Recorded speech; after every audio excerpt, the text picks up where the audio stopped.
right, good morning and welcome back to Gun Bunny Customs. And today we're going to be doing episode 2 in our series of alternate toy lines that work with the G.I. Joe classified line.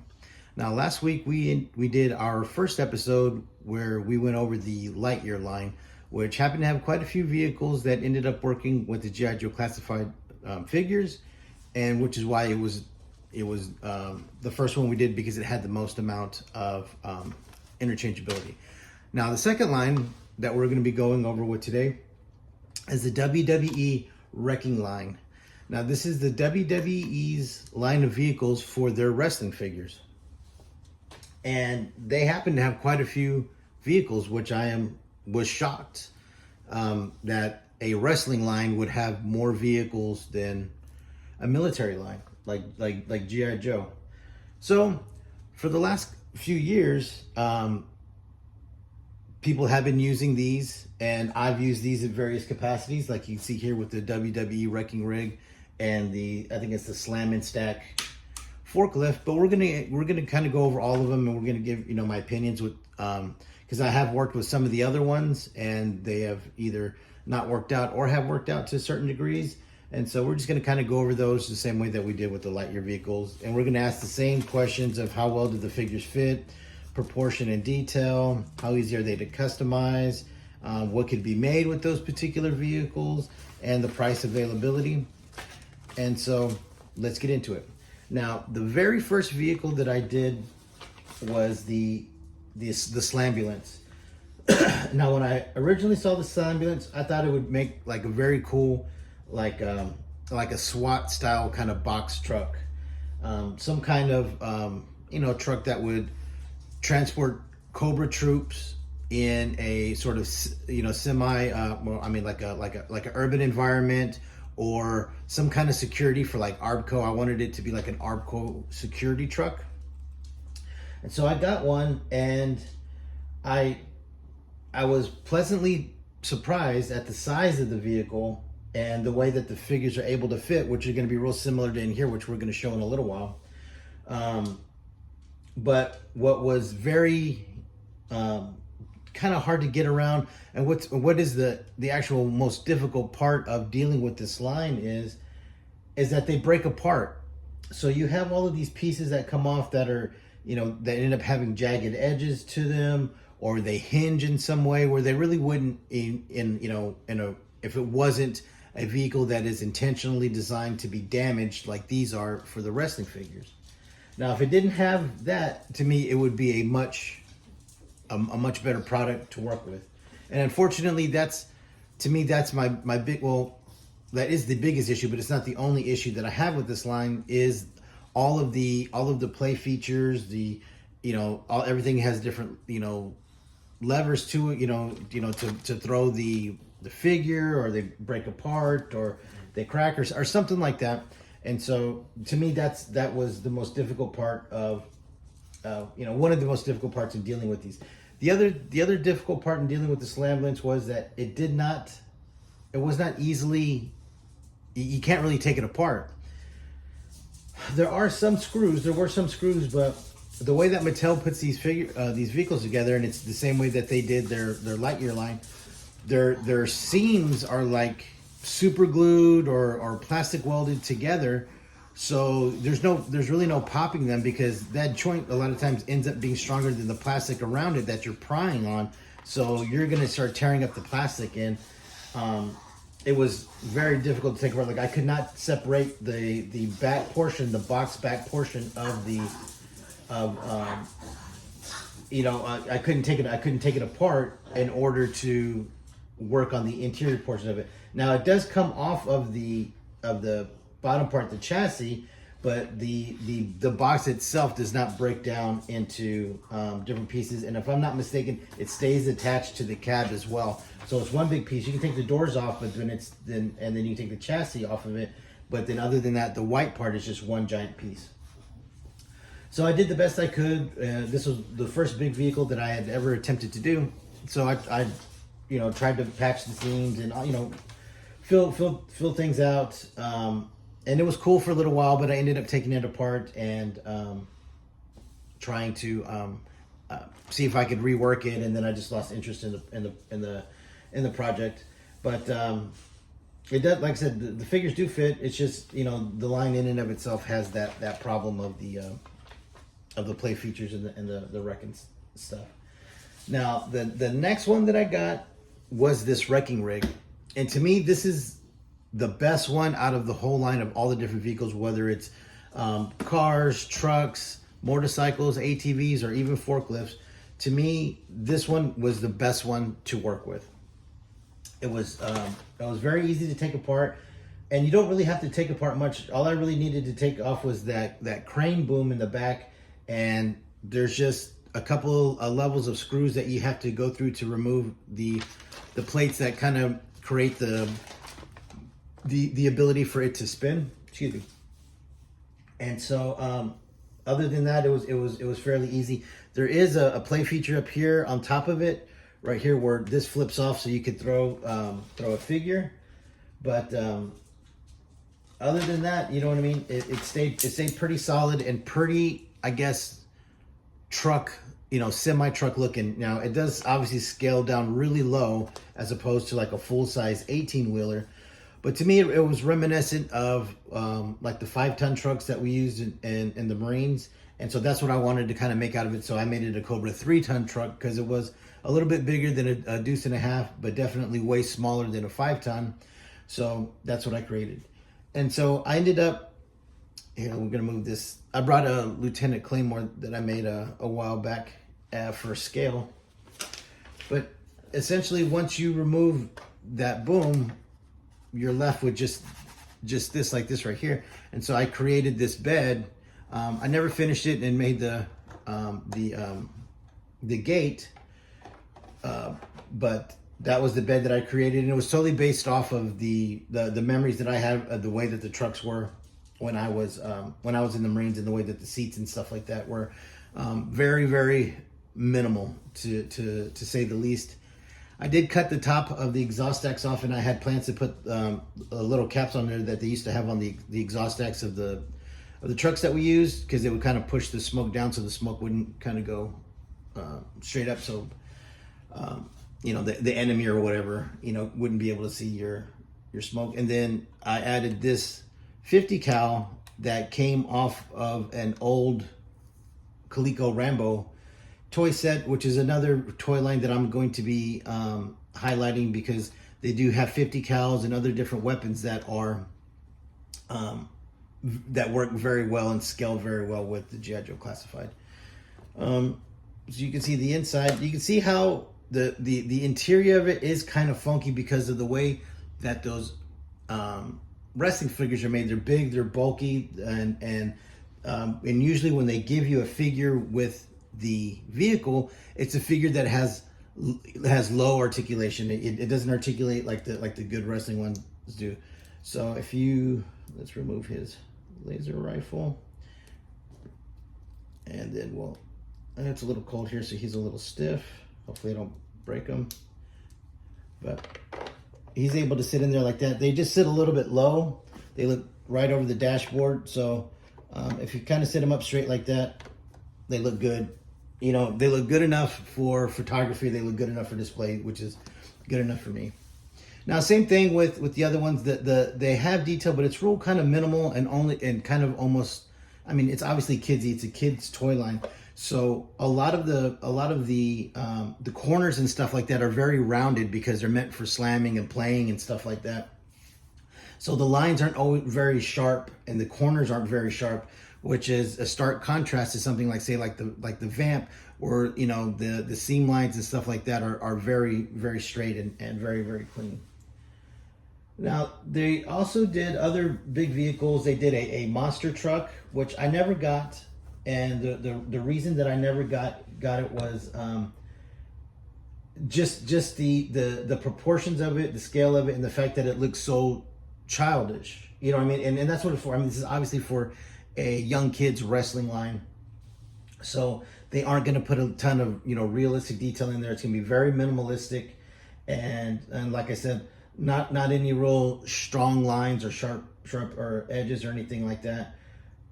And then also the same thing, it breaks apart in a real kind of funky way. So you gotta worry about doing that body work and all that stuff. And then, you know, is the juice worth the squeeze? The doors don't open. It only seats one figure, and he's kind of like a center drive thing. And it just didn't do it for me the way that I hoped it would. I know a lot of people made like dreadnought vehicles out of it, but unfortunately for me, it was a pass. Another vehicle that came out recently from them was the Lucha Lowrider, which is it's like a red convertible 64 Impala that comes with a Rey Mysterio figure. And some people had hit me up and asked me if I was going to do this, make a dreadnought vehicle or something like that out of it. And I checked it out at the store, and at one point they were on sale for 50% off at Target, but I just couldn't do it. It just same thing, and the exterior proportions don't match the interior proportions because obviously they have to scale the outside of it way down, which kind of throws it off to me. The other thing was I didn't like the wheels, and also with the WWE stuff, there's a lot of WWE branding molded into it, which you have to get past, and all the grills and stuff like that. And so it's another hurdle to leap, because you got to either sand that off and make that all smooth, or you got to put something over it. And it's usually like I said, in prominent places, the middle of the grill or the wheels. The other thing was, the way that the grill is attached to the hood and kind of flips down, flips up like that while the hood gets pressed down. And not only that play feature, but the way that the hinge is right in the middle in the front, I couldn't get past it. Now, there are things that I like, that it does have, it's able to hold 4 figures. It does have the clear glass, and it does have the chrome frame, window frame of it that you could put bare metal foil or chrome paint on to add detail. The same thing with like the door handle. It does have the gold molding on the side molding of it that is mimicking the side molding of a non-Super Sport 64 Impala, where it has the chrome that wraps all the way around and is below the door handle, as opposed to the one strip that the Super Sport has, which is above the door handle. The trunk does open, which is a plus, and it does have a peg in there, as you can see, to hold a figure when, in the case of the wrestling thing, to launch it. But if you were going to utilize it for G.I. Joe, and you made some kind of weapon that was protruding out of like the top of the back seat or something like that, you could display it with the figure and have that peg that would hold it in securely, which would be very cool for toy photography and display. And it does come with the figure. All the ones that I've gotten, the figures go to my son, and if I don't use them, the toy goes to my son. But to me, it just wasn't worth. To me, what I would have gotten out of it in the end wasn't going to be worth the immense amount of work in order to get there. Now, they also did release a little sports car. They did it in blue and red, and I don't know what it's supposed to be. If it's supposed to be a Mustang or what. I think it's supposed to be, I don't know. But it suffers from the same, to me, it suffers from the same issues, right? You have all these panels that break apart, and in this case, it goes right down the middle of the windshield, which means you'd always have a giant crack in the middle of your windshield, unless you somehow fabricated a windshield based off of this one in order to go in and make it one piece. But like I said, that's a lot of work for not a lot of that you get out of here. Same thing with the front hood. All the front hoods always seem to collapse in, so that's something you'd have to work at. And also, like I said, the detail is minimal. Now, you do get that snazzy Rock figure, but I'm not a big fan of the Rock myself, and so I passed on these vehicles as well. And like I said, they did a red version that came with Braun Strowman, the guy that I stopped watching wrestling in like '99, so it's a guy I have no idea about. But it's basically the exact same vehicle, comes apart in the exact same way, but comes with a different figure. Now, there was an ATV that they did. So now we're going to move on to the ATVs and to the bikes. There was an ATV that they did that was called I think it's called the Slam and Spin ATV, and I liked the proportions of it for a ferret, and then the way, especially because the way that the footboards are, that kind of mold into the to the fenders of it. To me, that was very reminiscent of the ferret that we originally got as a kid. Like, was it come out like in '85 and would give you the ability to put the missile racks on the side. And it doesn't really come apart all that much, but the handlebars do spin them around, and then there is like one of those flipping lever things on the back, which is like the storage rack on the back. Now, what killed this ATV for me wasn't the kind of small wheels on it. I was okay with that because I was thinking of it as more of like a something that would have been like in an urban environment, as opposed to the ferrets that we got with the big wheels. That would have been obviously an off-road thing. But like I said, something for like base security, or like at a ARBCO warehouse for some kind of like patrol, security patrol or something like that. But the problem that I had with it is the way that the seat is. Now, if you look at the figure, his legs sort of just articulate like this. He doesn't have like a hip joint, so you could swing his hips around there. They just go back and forward like an old Star Wars figure, even though they do articulate at the knee. So the way that you put him in, he just stands in. So the seat is real narrow. Now, I know if you look here, it kind of looks like it's big in the back, but that's not actually where it fits. If you look in the middle portion where that part would attach, you can see how thin it is, and that they have to kind of stand up. So it's just kind of how we do it. It's just kind of like up their legs or whatever, like that. And so I just couldn't get past it, and so I ended up just giving it to my son.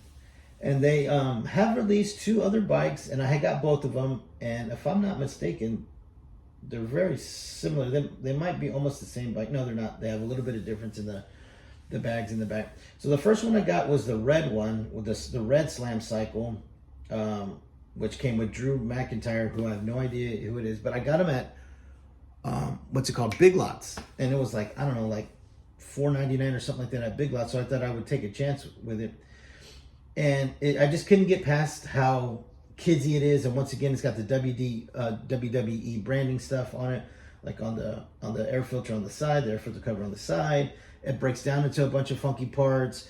Everything is sort of a sloping bend, real rounded off, and it just didn't sit well. Now, I've seen a lot of people use these for the dreadnoughts and stuff like that, but unfortunately, I just couldn't get past it. And I got the Undertaker one too, the Boneyard Slam Cycle, which is sort of a bigger bagger looking bike, but I think is still very similar parts as to the other one. But like I said, it's the same thing. It's just, I don't know, the way that it is translated from a real world vehicle into a WWE Wrekkin vehicle, and the loss of detail and the loss of like the sharpness in the detail is just a no-go for me. And so the same thing, I ended up just giving it to my son. Now, the last vehicle, and it was a vehicle that I've gotten several of, is this Slam and Stack forklift. And the reason that I got it, and the reason I like this one so much, it isn't the very cool Brock Lesnar figure that it comes with, because that's not it at all.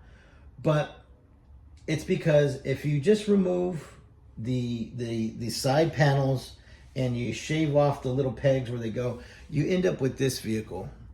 And it is an actual functioning, let me move this out of the way so you could see this, right? And so it's just a forklift. It's a very cool forklift. It doesn't need a ton of detail. It's just enough detail for it to work for me. The forks actually go up and down, and they tilt. And these pallets from these dollar store pallets that are $1 happen to fit right on there. And then these toxic waste 55-gallon drums that are, I think you can get for as low as 99 cents a piece. And they come with some kind of candy in there. But you can buy those in bulk from Amazon for a real cheap price, like I said, like around 99 cents each. And so you can actually start having this stuff as, background elements for your display, or, for your toy photography. But It had real limited branding. There's some WWE branding on the top right here.